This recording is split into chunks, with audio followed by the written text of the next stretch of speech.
everyone! So, in this lesson, it's all about quadratic formula. So, in this video, I'm gonna explain to you that what is the quadratic formula. So, in this way, quadratic formula, this is refers to the formula that is used to find the x in using the values of a, b, and c in this quadratic equation. Okay, so let's have a first problem. Makakita ba dito? X squared plus 5x plus 6 is equals to 0. So we think of this given equation here, you must identify the values of a, b, and c. So, the value of a in this equation is 1. Why?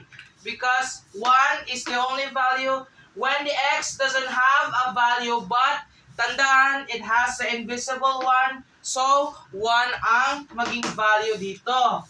The value of b is the linear term 5. So, then the value of c is 6. So, the values are a, which is 1, b, which is 5, and c, which is 6. Next, substitute the quadratic formula. So, maging negative. So, negative b will become negative 5. So, plus minus the square root of b squared, 5 squared is very good, 25. So, minus 4, substitute with a, which is 1, and c, which is 6. So, 6 ang maging equation, yung value. Then, 2a, so since a is 1, so ang kopyahan mo na lang 2. Bakit? Kasi pag 2a, tapos ang a is 1, 2 times 1, ready 2. Yan ang maging ilalabas dito sa substitution.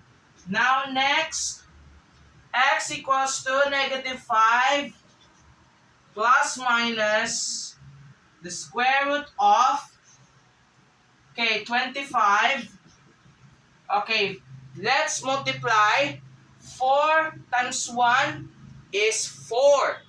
4 times 6 is 24. So, 24 ang malalabas. Then also 2. Now, next, 25 minus 24 is equals to 1. Okay? So, maging negative 5 plus minus the square root of 1. 1 siya because 25 minus 24 is equals to 1. Also, copy the 2. And lagi natin natandaan na 1 has a square root. What is the square root of 1? 1. That is the answer. So, x is equals to negative 5 plus minus 1 over 2. So, that will be the given in the quadratic formula. Now, let's find its roots. So, to find the roots, you must have to find the x sub 1. X sub 1 is the first root. Okay?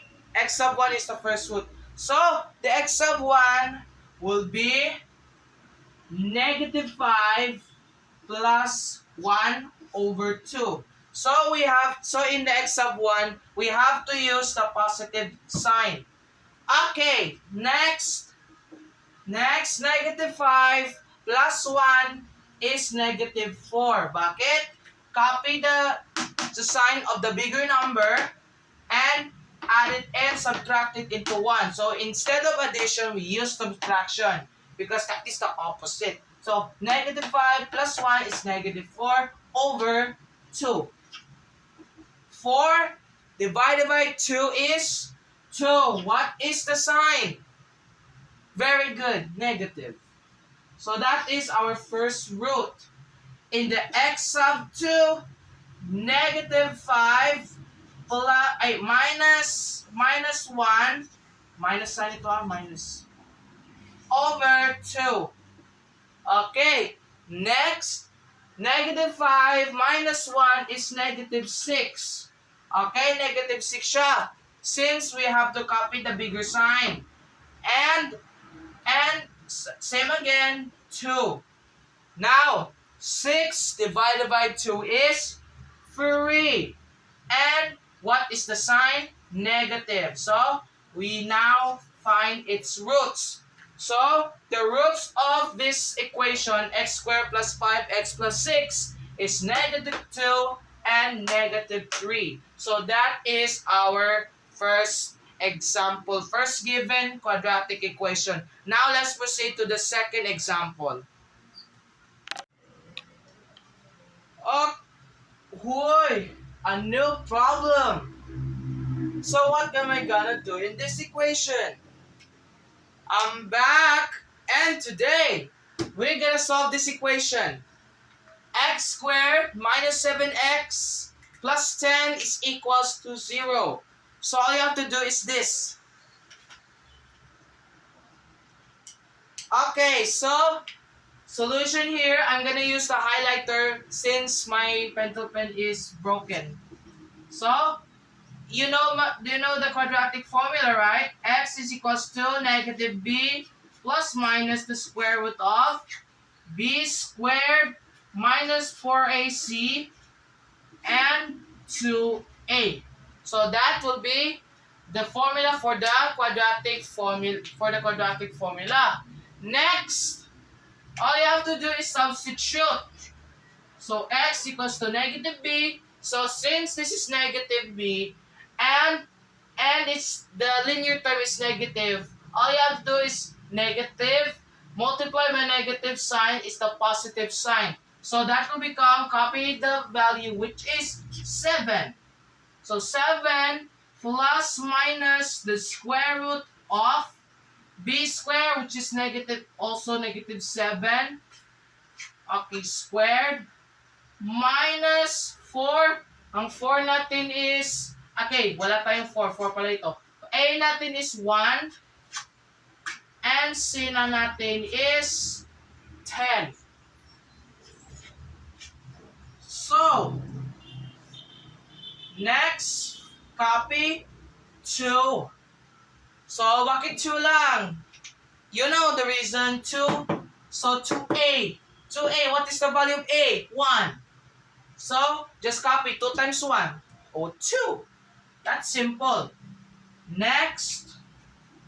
So, 7 plus minus the square root of, what is negative 7 squared? Kung na-answer nyo is negative 49, you're wrong. It's still 49. Bakit? Tandaan na negative times negative is positive. So, we multiply 7 by itself. Okay? Negative 7 by itself 2 times. So, maging 49 siya. Negative times negative is positive. In the general rules of mathematics, in integers, positives, if negative is multiplied to negative, that will become to positive sign. So, that will become 49. Minus 4 times 10. So, since 4 times 1 is 4, 4 times 10 is 40. Over 2. Nagets? Next, x is equals to 7 plus minus the square root of, okay, 49 minus 40 is, very good, 9 over 2. Next, we used square root of 9. Okay, so 7 plus minus the square root. Okay, so since 9, what is the square root of 9? Which is 3 over 2. So 7 plus minus sign 3 over 2. Okay, next we have to find its roots. In x sub 1, we use the positive sign. So magiging 7 plus 3 over 2. So, 7 plus 3, very good, it's 10. 10 divided by 2 is equals to 5. So 10 divided by 2 is equals to 5, which is now the x sub 1 root. And the x sub 2. Okay. 7 minus 3. 7 minus 3 over 2. Okay. 7 minus 3 is 4. 4 divided by 2 is, very good, it's still 2. Okay, so the roots of the quadratic given is 5 and 2. Naintindihan? So that's all for today, and that's how to solve the quadratic equation using the quadratic formula. Thank you for watching. So bago tapusin ko tong video na to, just pindutin ng like and subscribe button, and follow along for our next updates. And before that, and after that, magsayaw ka muna ng vis, ganito, until